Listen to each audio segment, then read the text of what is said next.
Queridos amigos, bienvenidos a nuestra acogedora lectura de cabecera. Hoy viajaremos a las vastas extensiones del espacio e intentaremos comprender por qué la humanidad tiene tanto interés en alcanzar las estrellas. El espacio siempre ha atraído a la gente. Las civilizaciones antiguas observaban las estrellas, hacían mapas, buscaban patrones. Pero en el siglo XX no solo fue posible estudiar el espacio, sino que pudimos adentrarnos en él. ¿Por qué fue un paso tan importante? Imaginemos nuestro planeta, una pequeña bola azul en la inmensidad del espacio, rodeada por una fina capa de atmósfera. Es nuestro único hogar, pero no dura para siempre. La Tierra se enfrenta a muchas amenazas: cambio climático, escasez de recursos, posibles impactos de asteroides. En algún momento, la humanidad tendrá que abandonar su cuna si queremos sobrevivir como especie. Pero la búsqueda del espacio no consiste solo en encontrar un nuevo hogar. Es un deseo de explorar lo desconocido, de dejar huella, de transmitir información sobre nosotros mismos a las generaciones futuras. Construimos telescopios, lanzamos satélites, enviamos sondas a mundos lejanos. Queremos saber si estamos solos en el universo. Quizá en algún lugar entre miles de millones de estrellas haya otras formas de vida. Pero aunque no exista vida extraterrestre, nuestra presencia en el espacio es una forma de mantener viva la civilización. No solo enviamos mecanismos más allá de la Tierra, sino también pedazos de nosotros mismos, mensajes, ADN, semillas de plantas. Si la humanidad desaparece algún día, su rastro quedará en el polvo de estrellas. 001 Parte de la ideología del Estado. La Unión Soviética y Estados Unidos competían en avances, dedicando ingentes recursos a la investigación. Esto dio lugar a increíbles saltos tecnológicos en poco tiempo. Pero con el tiempo, el entusiasmo decayó. El espacio se convirtió en una esfera privada y la gente empezó a contar dinero. Hoy, la astronáutica se mueve no solo gracias a los programas gubernamentales, sino también a expensas de empresas que la cosmonáutica se desarrolló a pasos agigantados. Al principio, no era solo una ciencia, sino que veían el espacio como un negocio. ¿Qué será lo próximo? ¿Qué descubrimientos nos deparará la nueva era de exploración del universo? En esta conferencia repasaremos la historia de la exploración espacial, sus aspectos técnicos y un vistazo al futuro. Envuélvase en una manta, cierre los ojos y acompáñeme en un fascinante viaje más allá de nuestro planeta. El espacio siempre ha atraído al hombre. Mucho antes de que los primeros cohetes surcaran los cielos, la gente intentaba comprender el universo. Estudiaban las estrellas, construían observatorios, creaban mapas, pero ni siquiera podían imaginar que algún día podrían ir allí ellos mismos. Sin embargo, mucho antes que los científicos y los ingenieros, los soñadores ya dibujaban vuelos a otros mundos. Incluso en la antigua Grecia, el filósofo Platón escribió que la Tierra estaba rodeada de esferas cósmicas en las que podían existir otros mundos. Pero en 1608, el astrónomo alemán Johannes Kepler describió un viaje a la Luna en su obra El sueño. En su relato, el héroe llega al satélite de la Tierra gracias a una fuerza impía. Unos demonios le transportan por el espacio sin aire y ve el planeta desde arriba. Fue la primera obra de la historia en la que un hombre se encontraba en el espacio exterior. Pasaron los siglos y, con el desarrollo de la ciencia, las ideas sobre el espacio cobraron sentido.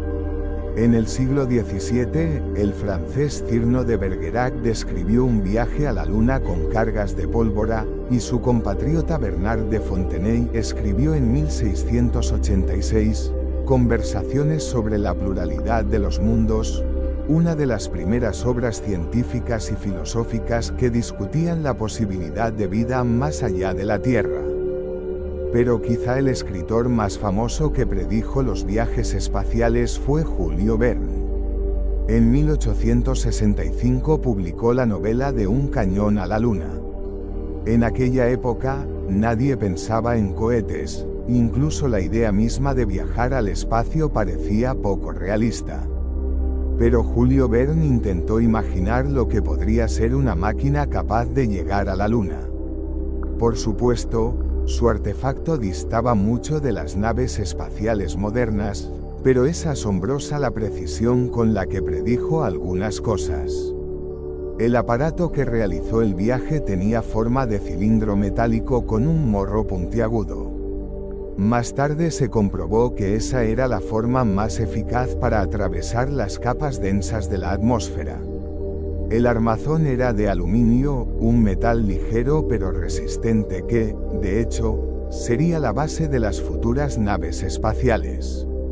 La cápsula tenía 2,7 metros de diámetro y 3,7 metros de altura, unas dimensiones próximas a las del módulo de mando Apolo utilizado en las misiones lunares reales.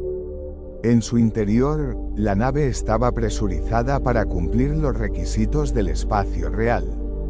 Se utilizó una luz de gas para la iluminación y un sistema que absorbía dióxido de carbono y liberaba oxígeno. Este principio se utilizó más tarde en los sistemas de soporte vital de las naves reales.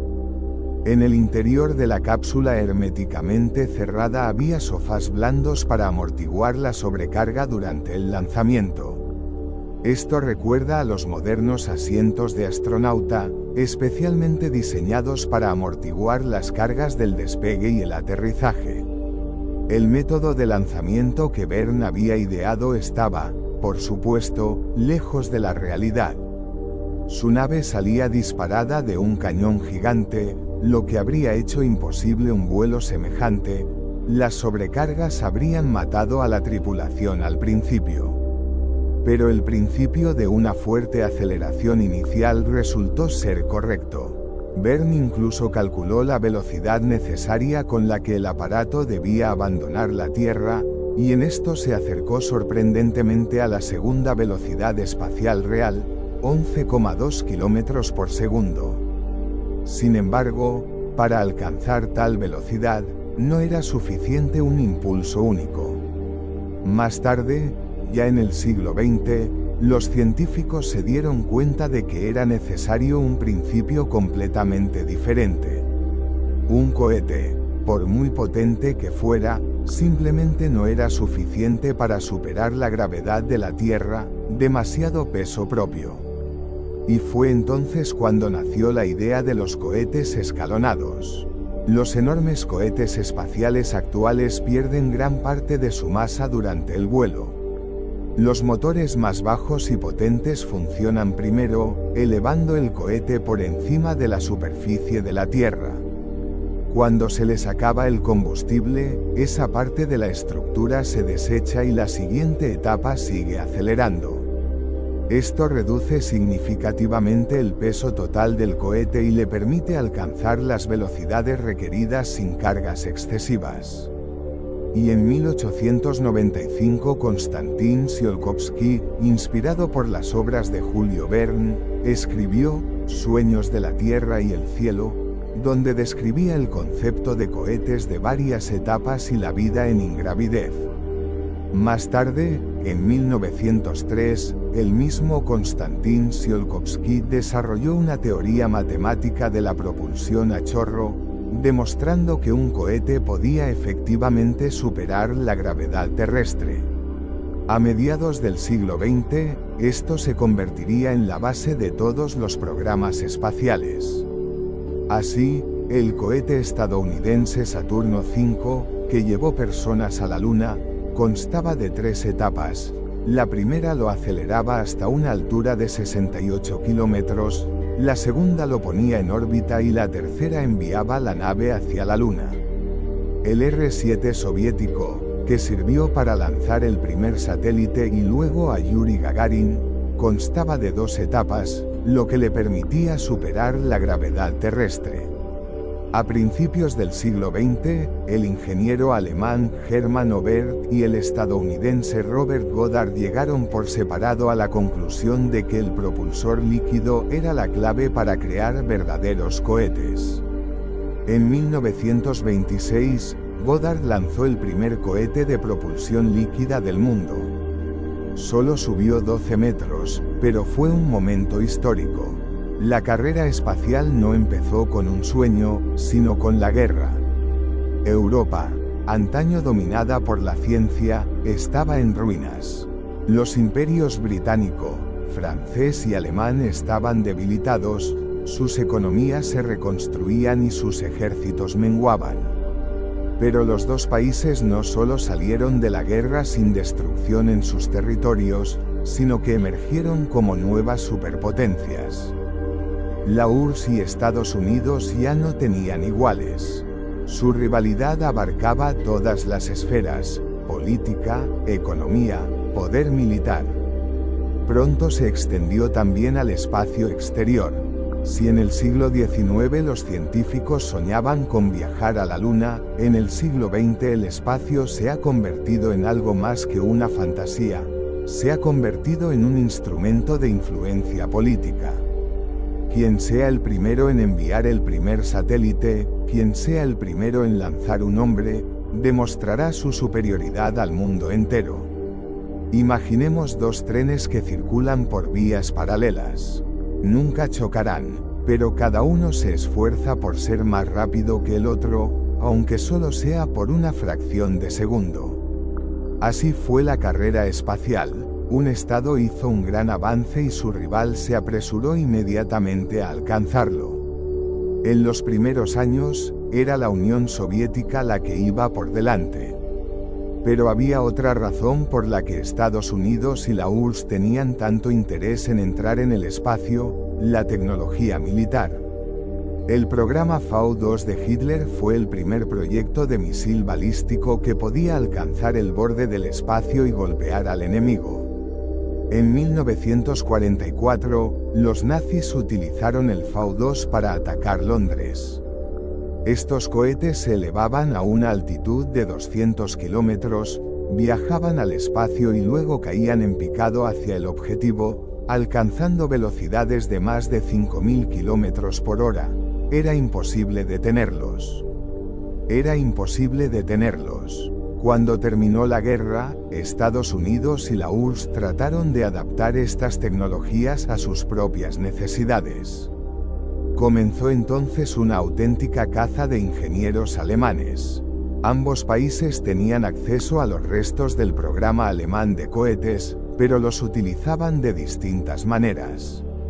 Estados Unidos llevó a Wernher von Braun, el creador del V-2, y la Unión Soviética recibió a Helmut Gertrup. Sin embargo, el destino del futuro no lo determinaron ellos, sino un hombre cuyo nombre permaneció clasificado durante mucho tiempo: Sergei Korolev. Korolev no era solo un ingeniero, era un soñador, inspirado por los libros de Tsiolkovsky y Verne, un hombre capaz de convertir la ficción en realidad. Pero el camino hacia su triunfo no fue fácil. En 1938 fue detenido por cargos falsos, y pasó varios años en campos de concentración, trabajando en las condiciones más duras. Solo en 1944 fue liberado y destinado a desarrollar cohetes. Más tarde, ya en los años 50, dirigió el programa espacial soviético, pero incluso después de las primeras victorias su nombre siguió siendo desconocido para el gran público. Oficialmente se le llamaba simplemente diseñador jefe. En la URSS, los cohetes se construían como armas. La economía soviética estaba orientada al desarrollo militar, y la guerra necesitaba misiles balísticos intercontinentales, capaces de transportar cabezas nucleares por todo el planeta. Pero si un misil podía volar a través del planeta, podía llegar más lejos. La URSS acabó desarrollando el R-7, el primer misil balístico intercontinental del mundo. No solo era superior al V-2, sino que también podía lanzar objetos al espacio. Al mismo tiempo, Estados Unidos desarrollaba los misiles Redstone y Atlas, pero eran inferiores al R-7 en cuanto a potencia. Pero es importante entenderlo, todos estos desarrollos se llevaron a cabo exclusivamente con fines militares. Ni en la URSS ni en Estados Unidos se pensaba en el espacio como una ciencia. Los cohetes se crearon para lanzar cabezas nucleares. Solo cuando quedó claro que podían ir más allá de la Tierra comenzó la era espacial. Ambos bandos se dieron cuenta de que quien primero se hiciera con el control del espacio exterior tendría una ventaja estratégica. Pero mientras que en Estados Unidos la exploración espacial era un campo de la ciencia, en la Unión Soviética se convirtió en una ideología nacional.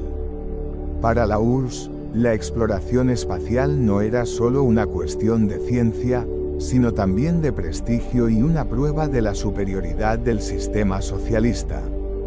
Por ello, el país invirtió ingentes recursos en programas de cohetes, y la cosmonáutica se convirtió en el proyecto estatal número 1. En los años 50, nadie pensaba que el hombre volaría al espacio en la siguiente década. Pero, de repente, el salto tecnológico fue tan espectacular que en pocos años la humanidad pasó de simples pruebas con cohetes a entrar en órbita terrestre. El 4 de octubre de 1957, el mundo cambió. La Unión Soviética lanzó el Sputnik 1 y, por primera vez en la historia, un objeto fabricado por el hombre viajó más allá del planeta. Era una pequeña bola de metal con antenas, que pesaba 83 kilogramos. No llevaba ningún equipo científico ni transmitía imágenes, sino que se limitaba a emitir breves señales de radio, bip bip, que podían oírse en todo el mundo. Demostró que se podía poner un objeto en órbita y que no se caería. Y fue el comienzo de las comunicaciones por satélite. Para la ciencia, fue un gran avance. Para Estados Unidos, fue un desastre. Estados Unidos se consideraba el líder tecnológico, pero ahora resultaba que la Unión Soviética era la primera en conquistar el espacio. En respuesta, los estadounidenses crearon urgentemente la NASA y empezaron a desarrollar su programa espacial. Pero la Unión Soviética no iba a detenerse. Aunque el primer satélite fue más bien un símbolo, las siguientes misiones ya empezaban a aportar descubrimientos científicos. Incluso antes de lanzar seres humanos al espacio, los ingenieros tenían que saber si un organismo vivo podría sobrevivir a la ingravidez, la radiación y la sobrecarga. Así nacieron las misiones biológicas. La primera en ir al espacio fue Laika, una perra mestiza ordinaria seleccionada para el programa Sputnik 2. El 3 de noviembre de 1957, su nave entró en órbita. Este vuelo fue una tragedia. En un principio se esperaba que Laika viviera unos días, pero debido al sobrecalentamiento de su sistema de soporte vital, murió al cabo de unas horas. Su máquina no estaba diseñada para la reentrada y la perra permaneció en la cápsula, quemándose en la atmósfera meses después. El experimento fue brutal, pero aportó datos importantes. Quedó claro que los organismos vivos podían sobrevivir en el espacio, pero las naves debían diseñarse de forma diferente para que el vuelo humano tuviera éxito. En 1960, la URSS lanzó un nuevo experimento.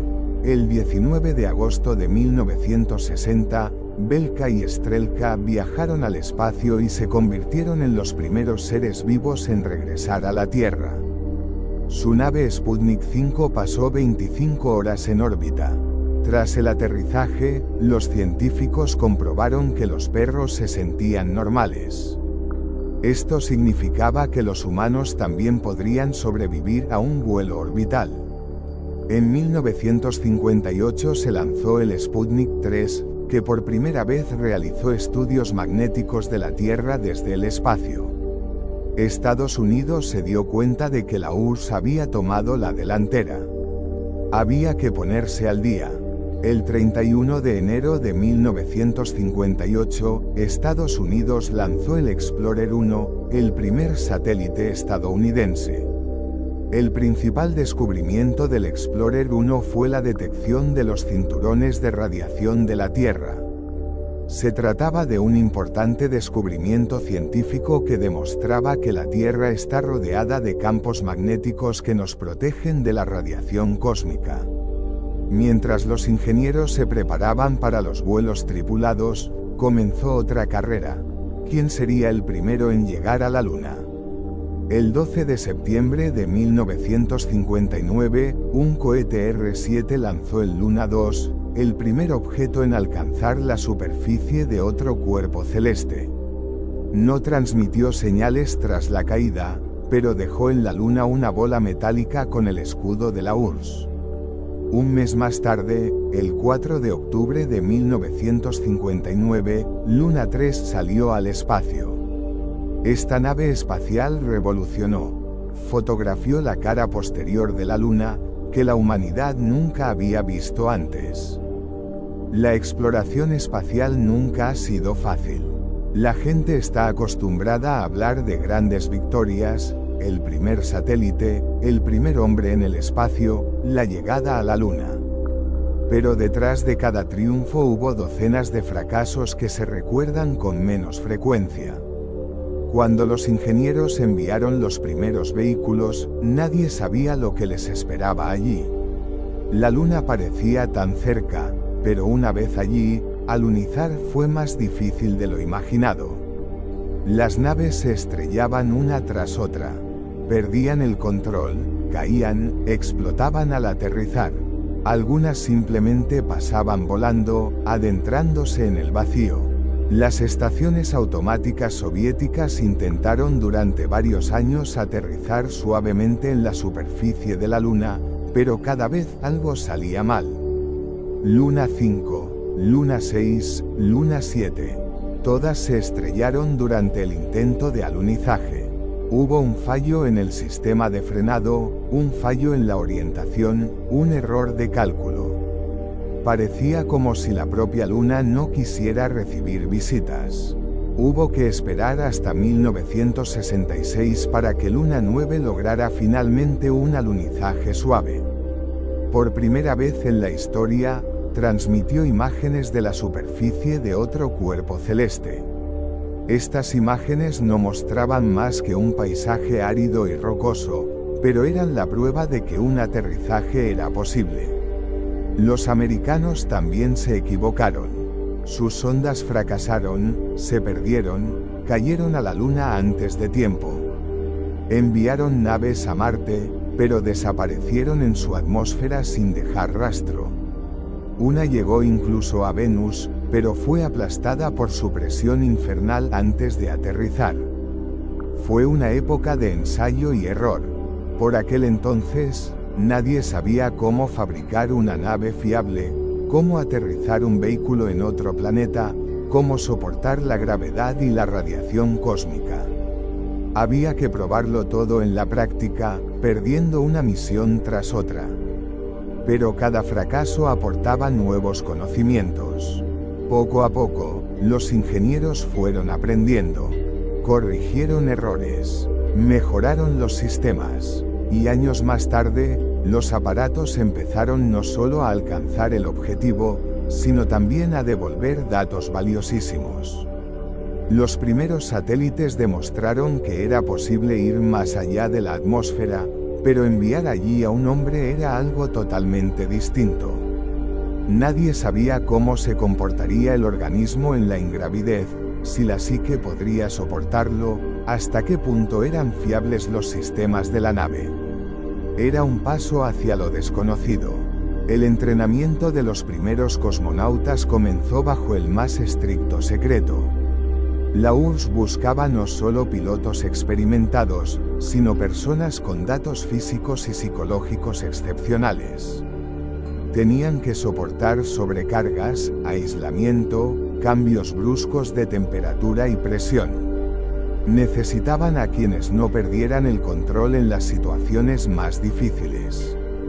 En el escuadrón de cosmonautas reclutaron a 20 pilotos de combate, y entre ellos estaba Yuri Gagarin. La nave Vostok 1, en la que iba a tener lugar el primer vuelo, era muy sencilla. Era una bola de 2,3 metros de diámetro, sin ojos de buey, con una ventana redonda y una diminuta mirilla a la altura de la cara del cosmonauta. En su interior no había palancas ni botones de control familiares, el vuelo era automático, y el control manual estaba sellado en un sobre para casos de emergencia. La nave fue lanzada por un cohete R-7, el mismo que fue diseñado originalmente como misil balístico intercontinental. Constaba de 6 motores, alimentados por parafina y oxígeno líquido, y tenía una masa de lanzamiento de casi 300 toneladas. La reserva de combustible era suficiente para poner la nave en órbita en 8 minutos y 49 segundos. 12 de abril de 1961, 9:07 de la mañana horas. Gagarin, atado a su asiento, oyó la orden, llave de lanzamiento, y un segundo después el famoso, «vamos». En ese momento, los motores situados bajo él se encendieron, acelerando el cohete hasta una velocidad de 28.000 km por hora. Unos segundos más tarde, la sobrecarga alcanzó los 4 gramos, 4 veces su propio peso. El cohete superó la atmósfera y la nave se desacopló. En ese momento se produjo la ingravidez. Lo primero que notó Gagarin fue el silencio absoluto. En la Tierra, los coches hacen ruido, el viento, la gente habla. En el espacio, no había nada. Solo el disco azulado del planeta bajo sus pies y la negrura, no como el cielo nocturno, sin sombras, sin aire, sin estrellas que se puedan ver con el ojo. La nave dio una vuelta alrededor de la Tierra. El vuelo duró 108 minutos. Gagarin vio estallar tormentas eléctricas sobre el lado nocturno del planeta, mientras el Sol salía lentamente por detrás del horizonte. Transmitió datos sobre su bienestar, ningún problema con el aparato vestibular, ninguna pérdida de conciencia. Esto significaba que una persona podía estar en el espacio. La parte más peligrosa era el descenso. Para regresar, la nave tuvo que frenar, pero el sistema de desacoplamiento del compartimento de instrumentos no funcionó inmediatamente.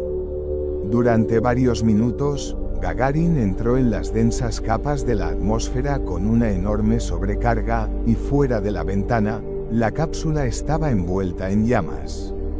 Solo le quedaba esperar. Al cabo de unos minutos, las fijaciones se quemaron y la cápsula entró en una posición estable. Pero ni siquiera ahí terminaron las pruebas. El Vostok no tenía sistema de aterrizaje suave. El cosmonauta tenía que eyectarse 7 kilómetros antes de tocar tierra. Tras abrir la escotilla, Gagarin fue literalmente empujado fuera y aterrizó separado de la cápsula. Los lugareños vieron una bola de fuego y luego un paracaídas con un hombre vestido con un traje naranja. Cuando dijo que acababa de regresar del espacio, nadie le creyó. Aquel vuelo lo cambió todo.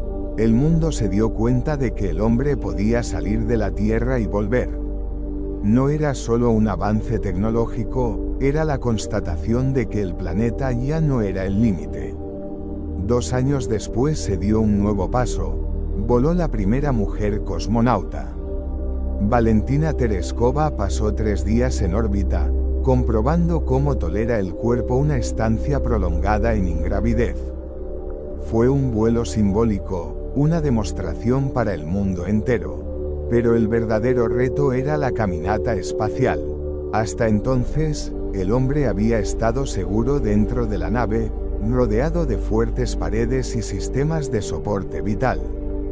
Pero un día iba a salir al exterior, a un lugar donde no había nada más que un vacío sin límites.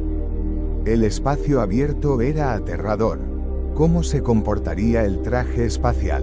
¿Sería capaz el astronauta de controlar su cuerpo en la ingravidez si nada le sujetaba en su posición habitual? ¿Funcionaría el sistema de suministro de oxígeno? Cualquiera, hasta el más mínimo error podía costar una vida. Alexei Leonov asumió este riesgo. Se desarrolló una esclusa inflable especial para las caminatas espaciales. El cosmonauta debía abandonar la nave a través de este compartimento y luego regresar. Leonov salió al exterior, atado a la nave solo con una fina cuerda de seguridad. Una vez en el espacio exterior, vio la Tierra por primera vez sin la distorsión del ojo de buey. Debajo de él se extendía una gigantesca bola azul cubierta de nubes y océanos. A su alrededor había una negrura absoluta que lo consumía todo. Llevaba 20 minutos en el espacio abierto, moviéndose, comprobando los sistemas. Todo iba según lo previsto hasta que intentó volver a entrar. El vacío hizo que su traje espacial se hinchara, tanto que no cabía por la escotilla. Leonov sentía que cada segundo aumentaba la probabilidad de una tragedia. No tuvo más remedio. Empezó a despresurizar el interior del traje espacial manualmente, arriesgándose a perder el conocimiento por falta de oxígeno. Funcionó. Con un esfuerzo, se coló por la esclusa y cerró la escotilla tras de sí. Esta salida demostró que el hombre podía trabajar en las condiciones del espacio. Ahora podía construir estaciones, reparar naves, investigar. Pero los estadounidenses no se detuvieron ahí. Al mismo tiempo, Estados Unidos ponía en marcha su programa de vuelos tripulados. A diferencia de la URSS, que batía récords, los estadounidenses tomaron un camino diferente. Elaboraron en detalle todas las tecnologías necesarias para las futuras misiones. Se dieron cuenta de que su objetivo no eran solo vuelos, sino posar un hombre en la Luna, lo que significaba que se necesitaban maniobras complejas, acoplamiento de naves, permanencia prolongada en el espacio, control del movimiento en el invisibilidad. El programa Mercury fue el primer paso. Su principal objetivo era probar si el ser humano podía estar en el espacio. Los astronautas estadounidenses realizaron vuelos orbitales de corta duración, solo unas pocas revoluciones alrededor de la Tierra, sin caminatas espaciales. Probaron sistemas, comprobaron los efectos de la ingravidez, aprendieron a controlar la nave en modo manual. Después comenzó el programa Géminis. Ahora los astronautas pasaban días y luego semanas en el espacio. Se entrenaban para ir al espacio exterior, probaban las naves de acoplamiento, practicaban el descenso controlado en la atmósfera.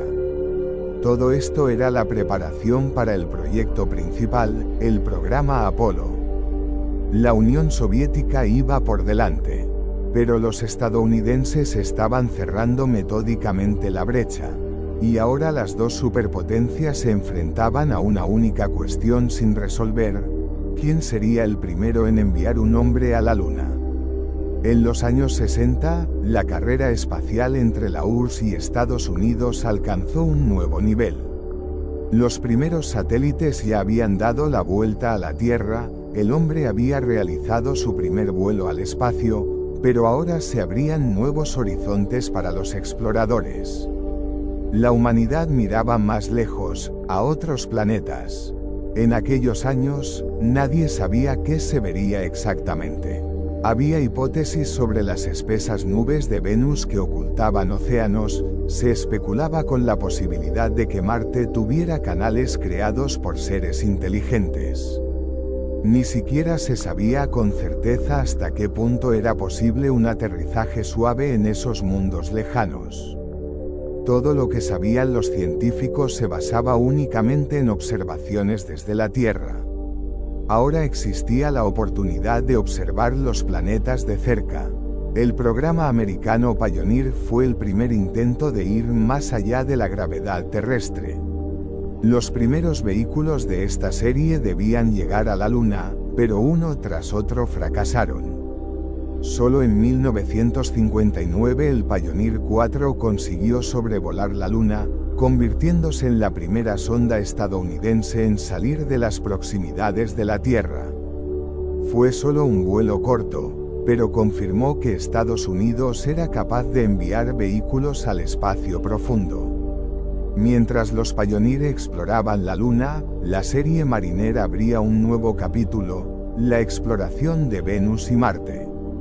En 1962, el Mariner 2 sobrevoló Venus por primera vez en la historia y transmitió datos sobre su temperatura. Los resultados fueron impactantes. La superficie de este planeta estaba tan caliente que el plomo podía fundirse allí. La temperatura media superaba los 460 grados Celsius y la presión era casi 90 veces superior a la de la Tierra. Esto echó por tierra las esperanzas de que hubiera océanos o incluso vida acechando bajo las nubes de Venus. 2 años más tarde, el Mariner 4 viajó a Marte. En 1965, transmitió las primeras fotografías de la superficie del planeta rojo. Estas imágenes mostraban un mundo desolado cubierto de interminables cráteres. Muchos científicos se sintieron decepcionados en aquel momento. La superficie de Marte se parecía a la Luna y no había signos de vida en las imágenes. Sin embargo, las misiones posteriores cambiaron la percepción de Marte. En 1971, el Mariner 9 se convirtió en el primer satélite artificial del planeta rojo y transmitió miles de fotografías. Las imágenes mostraban ahora cañones gigantescos, antiguos cauces fluviales y volcanes gigantescos, insinuando que en Marte fluyó agua en otro tiempo. Al mismo tiempo, la Unión Soviética desplegaba su propio programa de exploración. Una tras otra, las sondas soviéticas de la serie Venera fueron enviadas al planeta más caliente del sistema solar. En 1966, Venera 3 se convirtió en el primer vehículo en alcanzar la superficie de otro planeta, aunque perdió el contacto cuando aún estaba en la atmósfera. En 1970, Venus 7 aterrizó con éxito por primera vez y transmitió datos desde la superficie. 12 años más tarde, en 1982, Venus 13 envió las primeras fotografías en color del mundo extraterrestre. Eran instantáneas de un paisaje rocoso y abrasador donde la lluvia de plomo y una atmósfera sofocante destruían los instrumentos en apenas un par de horas. Estas misiones demostraron que la humanidad no solo puede ir más allá de la Tierra, sino también explorar otros planetas. Antes, todo lo que sabían los científicos se basaba en conjeturas, pero ahora hay datos reales sobre la temperatura, la composición atmosférica y el paisaje de mundos lejanos. Las fotografías de Marte han mostrado antiguos cauces fluviales abandonados, posiblemente océanos que existieron una vez allí. Las fotografías de Venus demostraron que no era en absoluto hermana de la Tierra, sino un infierno sofocante, donde incluso las ondas metálicas se derretían en cuestión de horas. Estos descubrimientos echaron por tierra muchas percepciones previas, pero también abrieron el camino a nuevas preguntas. Parecía que el siguiente objetivo debían ser las misiones tripuladas a estos planetas. Si era posible enviar vehículos, ¿por qué no seres humanos? Pero hasta ahora esto seguía siendo un sueño lejano. En los años 60, el objetivo principal seguía siendo la Luna. Era allí donde debía decidirse quién saldría victorioso en esta carrera. A finales de los años 60, la carrera espacial entre la URSS y Estados Unidos había alcanzado su punto álgido. La Unión Soviética ya había enviado al primer hombre al espacio, había enviado personas al espacio por primera vez y había realizado varios vuelos récord. Sin embargo, Estados Unidos tenía una estrategia diferente. En lugar de primeros logros de alto perfil, Los estadounidenses siguieron el camino de la preparación metódica. Su objetivo final era ambicioso: llevar un hombre a la Luna y traerlo de vuelta. Para ello se creó el programa Apolo, uno de los más ambiciosos y costosos de la historia de la humanidad. Pero antes de que la gente pusiera un pie en la Luna, había que resolver muchos problemas. El desarrollo de los programas estadounidenses Mercury y Gemini antes de enviar un hombre a la Luna, había que ver si podía sobrevivir en el espacio durante unos días, aprender a pilotar la nave fuera de la atmósfera, acoplarse, realizar caminatas espaciales y regresar sano y salvo. El primer paso fue el programa Mercury. En el marco de este programa, los astronautas se pusieron en órbita por primera vez, probaron los efectos de la ingravidez y comprobaron el funcionamiento de los sistemas de control. Los vuelos eran cortos, apenas unas revoluciones alrededor de la Tierra. El control manual en las primeras fases del discurso estaba descartado. Las naves funcionaban en modo automático, como las Vostok soviéticas. Pero esto no era suficiente para un vuelo a la Luna. El siguiente fue el programa Géminis. Sus principales objetivos: aprender a acoplar naves en el espacio. Esto era fundamental para futuras misiones lunares, en las que el módulo de aterrizaje debía separarse de la nave principal y luego volver a ella. Entrenar a los astronautas para los paseos espaciales. Esta habilidad sería necesaria para el trabajo en la superficie lunar. Practicar vuelos largos, ya no horas, sino semanas en el espacio. Estos vuelos demostraron que el hombre puede vivir y trabajar fuera de la Tierra, y que es posible acoplarse en ingravidez. Quedaba el último paso: construir una nave que pudiera llevar a la tripulación a la Luna. La nave espacial Apolo. Diseño y preparación. Apolo no es solo una nave, sino todo un sistema formado por tres partes: módulo de mando, una pequeña cápsula donde se alojaron los astronautas durante el vuelo. Fue la única parte de la nave que regresó a la Tierra. Módulo de servicio. Suministraba oxígeno, energía y combustible a la nave, pero se desacoplaba antes del descenso. Módulo lunar. Vehículo de descenso que se separó en órbita de la Luna y aterrizó en su superficie. La nave fue lanzada por un enorme cohete Saturno V, el cohete más potente jamás construido por el hombre. Tenía 110 metros de altura, aproximadamente la altura de un edificio de 36 plantas. Masa: 3.000 toneladas. 35 millones de newtons de empuje. Este cohete podría orbitar la Tierra con más de 140 toneladas de carga, lo que permitiría volar a la Luna. Los preparativos duraron varios años.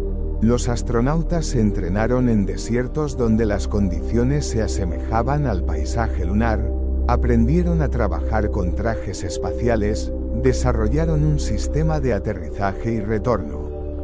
Y ahora, por fin, había llegado el momento. La misión Apolo 11 y el alunizaje. 16 de julio de 1969. En la plataforma de lanzamiento se encuentra el Saturno V. En su interior viajan Neil Armstrong, Buzz Aldrin y Michael Collins. El cohete despega, acelera a 28.000 km por hora y 12 minutos después la nave entra en órbita. Tras comprobar todos los sistemas, se enciende el motor de la tercera etapa y el Apolo abandona la gravedad terrestre. Tras 3 días de vuelo, la tripulación orbita la Luna. Llega el momento más difícil, el aterrizaje. El módulo lunar se separa del compartimento de mando. Dentro hay 2 hombres, Armstrong y Aldrin. Comienzan a descender, pero de repente el ordenador se sobrecarga. Entran demasiados datos a la vez. En la Tierra deciden no cancelar el aterrizaje. Armstrong corrige manualmente el rumbo. 30 segundos antes del impacto, se da cuenta de que el módulo se dirige directamente hacia un terraplén rocoso. Los motores de despegue no funcionan, por lo que tiene que encontrar un punto de aterrizaje en el último momento. Y entonces aterriza. El Eagle ha aterrizado, transmite Armstrong. Se hace el silencio en la Tierra durante unos segundos. Y luego hay una explosión de júbilo. Unas horas más tarde, Armstrong desciende por la rampa. Su pie toca la superficie y pronuncia la famosa frase: "Este es un pequeño paso para el hombre, pero un gran salto para la humanidad". La humanidad ha pisado por primera vez la superficie de otro mundo. Tras el exitoso vuelo del Apolo 11, siguieron otras misiones. Apolo 12, aterrizaje de precisión en una zona determinada. Apolo 14, primeros experimentos científicos en la Luna. Apolo 15, utilización de un rover lunar. Apolo 16 y Apolo 17, investigación geológica. Pero en 1972, el programa fue cancelado. Cuando Neil Armstrong pisó la superficie de la Luna, parecía solo el principio. La humanidad había dado un paso de gigante en la conquista del espacio, y parecía lógico desarrollar bases lunares, organizar expediciones regulares, y luego seguir adelante, a Marte y más allá. Pero tras solo 6 alunizajes, el programa se cerró repentinamente y nunca más se volvió a la Luna. ¿Por qué? Se redujo a 3 razones: dinero, política y pérdida de interés público. Ir a la Luna es increíblemente caro. El programa Apolo fue el proyecto espacial más caro de la historia de Estados Unidos. Costó al gobierno $25.000 millones, más de 150.000 millones en la actualidad. Cada lanzamiento requería una enorme cantidad de recursos. El cohete Saturno V consumía 13 toneladas de combustible por segundo. Cada vuelo requería decenas de miles de personas trabajando para prepararlo. Desarrollar la tecnología para vivir y trabajar en la Luna requirió miles de millones de dólares más. Cuando se consiguió lo principal, Estados Unidos superó a la URSS y fue el primero en hacer aterrizar personas en la Luna. No hubo necesidad de gastar tanto dinero. Ya no había necesidad política. En los años 60, Estados Unidos gastaba en el espacio el 4% de todo el presupuesto federal. Se trata de una enorme cantidad de dinero, teniendo en cuenta que al mismo tiempo estaba la guerra de Vietnam, que requería gastos aún mayores. Tras ganar la carrera lunar, las autoridades decidieron que ese dinero estaría mejor empleado en problemas más acuciantes: la guerra de Vietnam, programas sociales en casa, el desarrollo de nuevas armas para la Guerra Fría. Cuando comenzó la distensión con la URSS, el interés por la carrera espacial decayó. ¿Para qué seguir realizando costosas misiones a la Luna si el objetivo político ya se había alcanzado? En 1972, el gobierno estadounidense decidió que el apoyo público ya no justificaba el coste, y se cerró el programa. ¿Por qué la Unión Soviética no voló a la Luna? La URSS empezó a trabajar en su programa lunar casi al mismo tiempo que Estados Unidos. Pero mientras que Estados Unidos tenía un objetivo claro desde el principio: enviar un hombre a la Luna, la Unión Soviética era diferente. Al principio, el programa lunar se llevó a cabo sin un centro único. Diferentes grupos de ingenieros trabajaban, desarrollando sus propios proyectos, compitiendo entre sí. Pero el golpe más duro fue la muerte de Sergei Korolev en 1966. Era una figura clave de la cosmonáutica soviética y, tras su muerte, el trabajo en el proyecto se ralentizó. Además, el principal cohete para las misiones lunares, el N-1, fue un fracaso. 4 lanzamientos de prueba terminaron en explosiones. La primera etapa tenía 30 motores, que fallaban con frecuencia. No había tiempo, recursos ni financiación suficientes para el desarrollo. Cuando quedó claro que Estados Unidos iba por delante de la URSS, el interés por el programa decayó. El gobierno soviético se centró en las misiones automatizadas y la Luna pasó a ser un objetivo secundario. Desde entonces, el ser humano no ha vuelto a la Luna. Y pronto hubo quien empezó a dudar del propio aterrizaje. Se rumoreaba que todo había sido filmado en Hollywood, que los astronautas nunca habían puesto un pie en la superficie. Pero la ciencia tiene respuestas. Las imágenes de los satélites modernos muestran indicios de módulos de aterrizaje y rovers. Todavía se utilizan reflectores láser colocados por los astronautas para medir la distancia a la Luna. Las señales de radio fueron recibidas por estaciones independientes de todo el mundo, no pudieron ser falsificadas. El alunizaje fue real, pero fue el final de la era de las grandes misiones. Un salto tecnológico sin precedentes. Nunca en la historia la humanidad había avanzado tan rápido. En 1944 los cohetes llegaron al espacio por primera vez, pero se utilizaron para la guerra. En 1957 se lanzó el primer satélite. En 1961, el primer hombre en el espacio. En 1969, el hombre llegó a la Luna. En solo 25 años, pasamos de los primeros misiles balísticos a aterrizar en otro cuerpo celeste. Es un ritmo imposible de imaginar en otros ámbitos. Pero el desarrollo de la astronáutica exigió enormes gastos. Y ya en los años 70, la política empezó a cambiar. ¿Por qué ha disminuido la financiación espacial? Mientras el mundo asistía a las primeras victorias en el espacio, los presupuestos crecían. Pero entonces empezó a plantearse la pregunta, ¿qué es lo siguiente? Lanzar un cohete costaba millones, pero ¿proporcionaba algo más que estatus? Cuando desapareció el elemento competitivo, empezaron los recortes. Se cerraron programas, se cancelaron misiones tripuladas, los vuelos se hicieron raros. Parecía que el espacio volvía a un segundo plano. El espacio se volvía privado. Pero en el siglo XXI la situación ha cambiado. La cosmonáutica ya no pertenece solo a los estados. Las empresas privadas han entrado en escena. SpaceX, Blue Origin, Rocket Lab, todas ellas han demostrado que los vuelos pueden ser no solo ambiciosos, sino también rentables. Ahora los cohetes no se lanzan por ideología, sino por comercio, comunicaciones por satélite, exploración de recursos, turismo espacial.